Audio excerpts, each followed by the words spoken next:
2013 March தமிழீழ விடுதலைக்கான போராட்டத்தை முன்னெடுத்த மாணவர் அமைப்புகளான தமிழ்நாடு மாணவர்கள் கூட்டமைப்பு, தமிழீழ விடுதலைக்கான மாணவர்கள் கூட்டமைப்பு மற்றும் அனைத்து சட்டக்கல்லூரி மாணவர்கள் கூட்டமைப்பு ஆகிய மாணவர் அமைப்புகளோடு சில அரசியல் கட்சிகளின் மாணவர் அணியின் மாநில நிர்வாகிகளும் ஒருங்கிணைந்து ஒரு மாற்று அரசியல் சக்தியாக பரிணமிக்க வேண்டும் என்கிற ஒரு நிலைப்பாடை எடுத்து இன்றைக்கு புதிய அரசியல் கட்சியாக அறிவிக்கலாகிறது. இதுவரையிலும் தமிழக அரசியலில் நிகழ்ந்து வந்த இந்த ஊழல் சார்ந்த விஷயங்கள், தமிழக மக்களினுடைய நலன் சார்ந்த அக்கறையின்மையை கொண்ட விடயங்கள் ஆகியவற்றை விஷயங்களை கருத்தில் கொண்டு ஒரு மாற்று அரசியலை இந்த மண்ணில் நிகழ்த்தி காட்ட வேண்டும் என்கிற முனைப்போடு இந்த அமைப்பு உருவாக்கப்படுகிறது. அண்ணா திராவிட முன்னேற்றக் கழகம் மற்றும் திராவிட முன்னேற்றக் கழகம் ஆகிய இரண்டு அமைப்பு ரீதியிலான மற்றும் அதிக வாக்கு வங்கியை கொண்ட இரண்டு திராவிட கட்சிகளும் இன்றைக்கு சரிவை நோக்கி நகர்ந்து கொண்டிருக்கிற வேளையில் சாதிய மற்றும் மதவாத பிற்போக்கு சக்திகள் அதை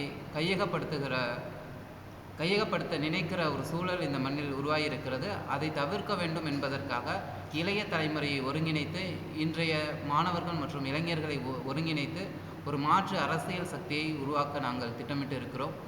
மாற்று அரசியல் என்பது வெறும் ஆள் மாற்றம் மட்டுமல்லாமல் அரசியல், சமூக, பொருளாதார, சுற்றுச்சூழலியல் சார்ந்த மாற்றங்களையும் இந்த மண்ணில் உண்டு பண்ண வேண்டும் என்கிற நம்பிக்கையோடும் வேட்கையோடும் நாங்கள் துவங்கியிருக்கிறோம். ஓகே, வருகிற சட்டமன்ற தேர்தலில் கலந்து கொள்ள போகிறீங்களா? அப்படி கலந்து கொண்டால் யார் சிஎம் கேண்டிடேட்டாக நிற்க போகிறீங்க?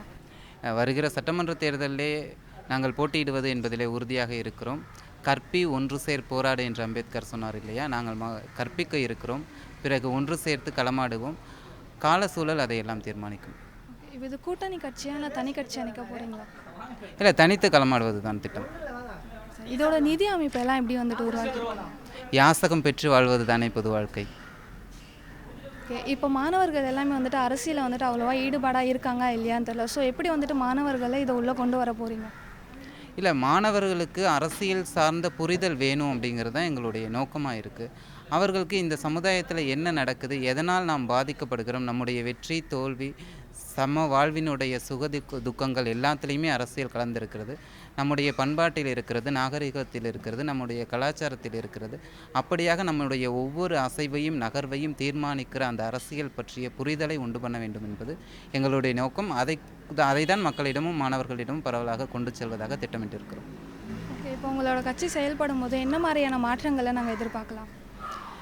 மாற்றங்கள் அப்படின்னு சொன்னால் நாங்கள் யாவற்றுக்குமான மாற்றம் கோரும் இளையோர் படை என்று தான் நாங்கள் சொல்லி இருக்கிறோம்.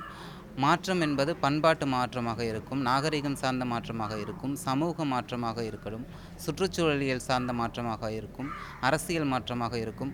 ஒட்டுமொத்தமாக இந்த தமிழ் சமுதாயத்தில் எதையெல்லாம் சரியாக இருக்க வேண்டியது தவறாக இருக்கிறதோ அதை மாற்றி சரிநிலைக்கு கொண்டு வருவது தான் எங்களுடைய திட்டம். இப்போ அடுத்த கட்ட செயலாக என்ன பண்ண போகிறோம்? மாணவர்களையும் இளைஞர்களையும் மிகப்பெரிய அளவில் ஒருங்கிணைப்பது என்று இருக்கிறோம். அவர்களை ஒருங்கிணைத்து அடுத்த கட்டம் பற்றிய நாங்கள் பரிசீலிக்கிறோம்.